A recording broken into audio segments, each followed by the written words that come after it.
It was almost December, and Jonas was beginning to be frightened. Number wrong word, Jonas thought. Frightened meant that deep, sickening feeling of something terrible about to happen. Frightened was the way he had felt a year ago when an unidentified aircraft had overflown the community twice. He had seen it both times. Squinting toward the sky, he had seen the sleek jet, almost a blur at its high speed, go past, and a second later heard the blast of sound that followed. Then one more time, a moment later, from the opposite direction, the same plane. At first, he had been only fascinated. He had never seen aircraft so close, for it was against the rules for pilots to fly over the community. Occasionally, when supplies were delivered by cargo planes to the landing field across the river, the children rode their bicycles to the riverbank and watched, intrigued, the unloading and then the takeoff directed to the west, always away from the community. But the aircraft a year ago had been different. It was not a squat, fat-bellied cargo plane, but a needle-nosed, single-pilot jet. Jonas, looking around anxiously, had seen others, adults as well as children, stop what they were doing and wait, confused, for an explanation of the frightening event. Then all of the citizens had been ordered to go into the nearest building and stay there. Immediately, the rasping voice through the speakers had said, "Leave your bicycles where they are." Instantly, obediently, Jonas had dropped his bike on its side on the path behind his family's dwelling. He had run indoors and stayed there, alone. His parents were both at work, and his little sister, Lily, was at the childcare centre where she spent her after-school hours. Looking through the front window, he had seen no people, none of the busy afternoon crew of street cleaners, landscape workers, and food delivery people who usually populated the community at that time of day. He saw only the abandoned bikes here and there on their sides. An upturned wheel on one was still revolving slowly. He had been frightened then. The sense of his own community silent, waiting, had made his stomach churn. He had trembled. But it had been nothing. Within minutes the speakers had crackled again, and the voice, reassuring now and less urgent, had explained that a pilot in training had misread his navigational instructions and made a wrong turn. Desperately, the pilot had been trying to make his way back before his error was noticed. "Needless to say, he will be released," the voice had said, followed by silence. There was an ironic tone to that final message, as if the speaker found it amusing, and Jonas had smiled a little, though he knew what a grim statement it had been. For a contributing citizen to be released from the community was a final decision, a terrible punishment, an overwhelming statement of failure. Even the children were scolded if they used the term lightly at play, jeering at a teammate who missed a catch or stumbled in a race. Jonas had done it once, had shouted at his best friend, "That's it, Asher, you're released," when Asher's clumsy error had lost a match for his team. He had been taken aside for a brief and serious talk by the coach, had hung his head with guilt and embarrassment, and apologized to Asher after the game. Now, thinking about the feeling of fear as he pedaled home along the river path, he remembered that moment of palpable, stomach-sinking terror when the aircraft had streaked above. It was not what he was feeling now with December approaching. He searched for the right word to describe his own feeling. Jonas was careful about language, not like his friend Asher, who talked too fast and mixed things up, scrambling words and phrases until they were barely recognizable and often very funny. Jonas grinned, remembering the morning that Asher had dashed into the classroom, late as usual, arriving breathlessly in the middle of the chanting of the morning anthem. When the class took their seats at the conclusion of the patriotic hymn, Asher remained standing to make his public apology as was required. "I apologize for inconveniencing my learning community." Asher ran through the standard apology phrase rapidly, still catching his breath. The instructor and class waited patiently for his explanation. The students had all been grinning because they had listened to Asher's explanations so many times before. "I left home at the correct time, but when I was riding along near the hatchery, the crew was separating some salmon. I guess I just got distraught watching them." I apologized to my classmates, Asher concluded.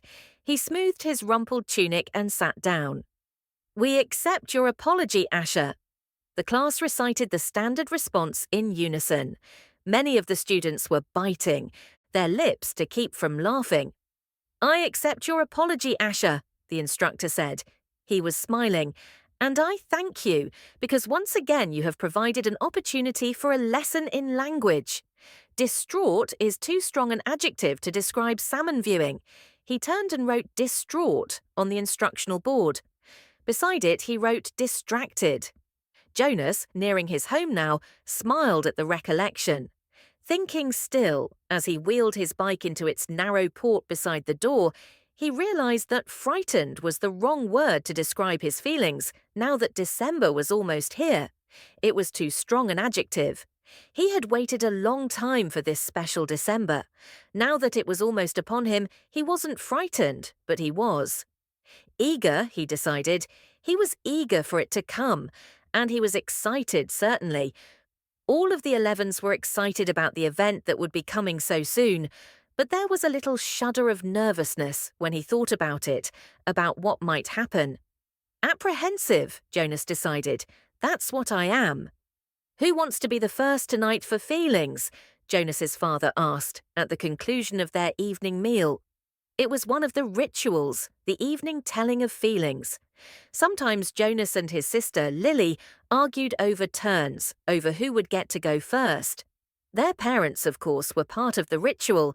They, too, told their feelings each evening. But like all parents, all adults, they didn't fight and wheedle for their turn. Nor did Jonas tonight. His feelings were too complicated this evening. He wanted to share them, but he wasn't eager to begin the process of sifting through his own complicated emotions, even with the help that he knew his parents could give. You go, Lily, he said, seeing his sister, who was much younger, only a 7, wiggling with impatience in her chair. I felt very angry this afternoon, Lily announced. My childcare group was at the play area, and we had a visiting group of 7s, and they didn't obey the rules at all. One of them, a male, I don't know his name, kept going right to the front of the line for the slide, even though the rest of us were all waiting. I felt so angry at him. I made my hand into a fist, like this. She held up a clenched fist, and the rest of the family smiled at her small, defiant gesture. Why do you think the visitors didn't obey the rules? Mother asked. Lily considered and shook her head. I don't know. They acted like like animals, Jonas suggested. He laughed. That's right, Lily said, laughing too. Like animals. Neither child knew what the word meant exactly, but it was often used to describe someone uneducated or clumsy, someone who didn't fit in. Where were the visitors from? Father asked. Lily frowned, trying to remember. Our leader told us when he made the welcome speech, but I can't remember. I guess I wasn't paying attention. It was from another community. They had to leave very early and they had their midday meal on the bus. Mother nodded. Do you think it's possible that their rules may be different, and so they simply didn't know what your play area rules were? Lily shrugged and nodded. I suppose. You've visited other communities, haven't you? Jonas asked. My group has, often. Lily nodded again. When we were 6s, we went and shared a whole school day with a group of 6s in their community. How did you feel when you were there? Lily frowned. I felt strange, because their methods were different. They were learning usages that my group hadn't learned yet, so we felt stupid. Father was listening with interest. I'm thinking, Lily, he said, about the boy who didn't obey the rules today. Do you think it's possible that he felt strange and stupid, being in a new place with rules that he didn't know about? Lily pondered that. Yes, she said finally. I feel a little sorry for him, Jonas said. Even though I don't even know him, I feel sorry for anyone who is in a place where he feels strange and stupid. How do you feel now, Lily? Father asked. Still angry? I guess not, Lily decided. I guess I feel a little sorry for him. And sorry I made a fist. She grinned. Jonas smiled back at his sister.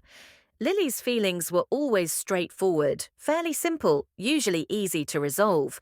He guessed that his own had been too when he was a 7. He listened politely, though not very attentively, while his father took his turn, describing a feeling of worry that he'd had that day at work, a concern about one of the new children who wasn't doing well. Jonas's father's title was nurturer. He and the other nurturers were responsible for all the physical and emotional needs of every new child during its earliest life. It was a very important job, Jonas knew, but it wasn't one that interested him much. "What gender is it?" Lily asked. "Male," Father said. "He's a sweet little male with a lovely disposition, but he isn't growing as fast as he should, and he doesn't sleep soundly. We have him in the extra care section for supplementary nurturing, but the committee's beginning to talk about releasing him." "Oh no," Mother murmured sympathetically. "I know how sad that must make you feel."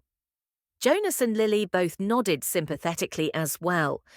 Release of new children was always sad because they hadn't had a chance to enjoy life within the community yet. And they hadn't done anything wrong. There were only 2 occasions of release which were not punishment. Release of the elderly, which was a time of celebration for a life well and fully lived, and release of a new child, which always brought a sense of what could we have done. This was especially troubling for the nurturers, like Father, who felt they had failed somehow, but it happened very rarely. "Well," Father said, "I'm going to keep trying. I may ask the committee for permission to bring him here at night if you don't mind. You know what the night crew nurturers are like. I think this little guy needs something extra." "Of course," Mother said, and Jonas and Lily nodded. They had heard Father complain about the night crew before. It was a lesser job, night crew nurturing, assigned to those who lacked the interest or skills or insight for the more vital jobs of the daytime hours. Most of the people on the night crew had not even been given spouses because they lacked somehow the essential capacity to connect to others, which was required for the creation of a family unit. "Maybe we could even keep him," Lily suggested sweetly, trying to look innocent. The look was fake, Jonas knew. They all knew. "Lily," Mother reminded her, smiling, "you know the rules. 2 children, 1 male, 1 female, to each family unit. It was written very clearly in the rules." Lily giggled. "Well," she said, "I thought maybe just this once." Next, Mother, who held a prominent position at the Department of Justice, talked about her feelings. Today, a repeat offender had been brought before her, someone who had broken the rules before, someone who she hoped had been adequately and fairly punished, and who had been restored to his place, to his job, his home, his family unit. To see him brought before her a second time caused her overwhelming feelings of frustration and anger, and even guilt that she hadn't made a difference in his life. "I feel frightened too for him," she confessed. "You know that there's no third chance. The rules say that if there's a third transgression, he simply has to be released." Jonas shivered. He knew it happened. There was even a boy in his group of 11s whose father had been released years before. No one ever mentioned it. The disgrace was unspeakable. It was hard to imagine. Lily stood up and went to her mother. She stroked her mother's arm. From his place at the table, Father reached over and took her hand. Jonas reached for the other. One by one, they comforted her. Soon she smiled, thanked them, and murmured that she felt soothed. The ritual continued. "Jonas," Father asked, "you're last tonight." Jonas sighed. This evening he almost would have preferred to keep his feelings hidden, but it was, of course, against the rules. "I'm feeling apprehensive," he confessed, glad that the appropriate descriptive word had finally come to him. "Why is that, son?" His father looked concerned. "I know there's really nothing to worry about," Jonas explained, "and that every adult has been through it. I know you have, Father, and you too, Mother, but it's the ceremony that I'm apprehensive about. It's almost December." Lily looked up, her eyes wide. "The ceremony of 12, she whispered in an awed voice. Even the smallest children, Lily's age and younger, knew that it lay in the future for each of them. "I'm glad you told us of your feelings," Father said. "Lily," Mother said, beckoning to the little girl, "go on now and get into your night clothes. Father and I are going to stay here and talk to Jonas for a while." Lily sighed, but obediently she got down from her chair. "Privately?" she asked. Mother nodded. "Yes," she said, "this talk will be a private one with Jonas."